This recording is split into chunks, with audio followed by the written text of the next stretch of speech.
Kolkata RG Kar medical hospital నందు doctor Abhaya అత్యాచారాన్ని ఖండిస్తూ బెంగాల్లో హిందువులపై జరుగుతున్న దాడులకు విశ్వ హిందూ పరిషత్ సింహాచలంలో నిరసన తెలియపరిచారు.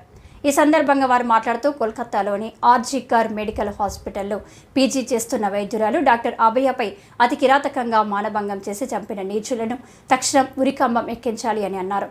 దేశ రాజధాని ఢిల్లీలో జరిగిన నిర్భయ మానభంగం నుండి హైదరాబాద్లో జరిగిన దిశ మానభంగం ఒక పక్క మరొక మొత్తే అంతకన్నా కిరాతకంగా డాక్టర్ అభయ మరణం మానవుల హృదయాలను కాల్చివేసిందని, కీచక సమాజంలో ప్రతి మహిళ ఆత్మరక్షణకు సంసిద్ధత మనోధైర్యాన్ని పెంపొందించుకోవలసిన అవసరం ఎంతో ఉన్నదని అన్నారు. దోషులను కఠినంగా శిక్షించాలని లేడీజో విశ్వ హిందూ పరిషత్ నిరసనలను మరింత ఉధృతం చేస్తుందని అన్నారు.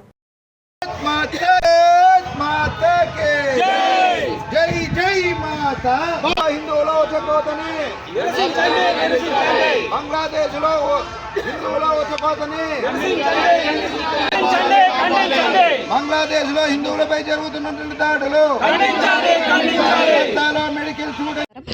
నా పేరు సిరిసాల మంగతాయారు. నేను టీడీపీ ఆర్గనైజింగ్ సెక్రటరీగా పనిచేస్తున్నాను. ఈరోజు ఏదైతే ఒక మహిళ, ఒక డాక్టర్ ఉత్తమ సేవలు అందిస్తూ 36 గంటలు కష్టపడి ఒక రెస్ట్ తీసుకుంటున్న సమయంలో అలా జరగడం చాలా బాధాకరం.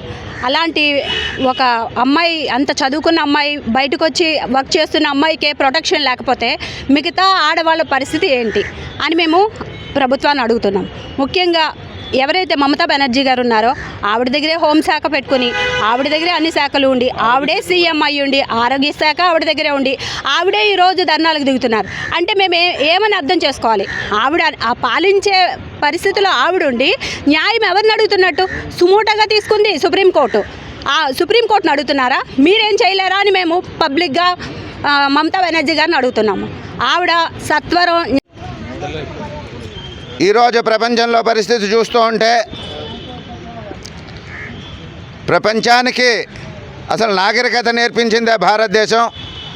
మరి అటువంటి పరిస్థితుల్లో మన నుంచి విడిపోయినటువంటి పొరుగు దేశమైనటువంటి బంగ్లాదేశ్లో హిందువుల ఊచకోత.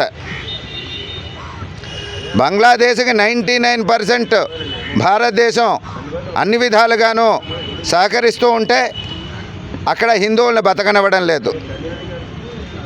మరి మన రాష్ట్రాలలో చూస్తూ ఉంటే కలకత్తాలో జరిగినటువంటి ఒక మెడికో హత్య, అందరికీ ప్రాణం పోసేటువంటి డాక్టర్లు, అటువంటి ఒక డాక్టర్ విద్యార్థినిని అమానుషంగా రకరకాల పద్ధతుల్లో ఆవిడని పాడు చేసి చంపేశారు. ఆ నేరస్తులు దొరికారా?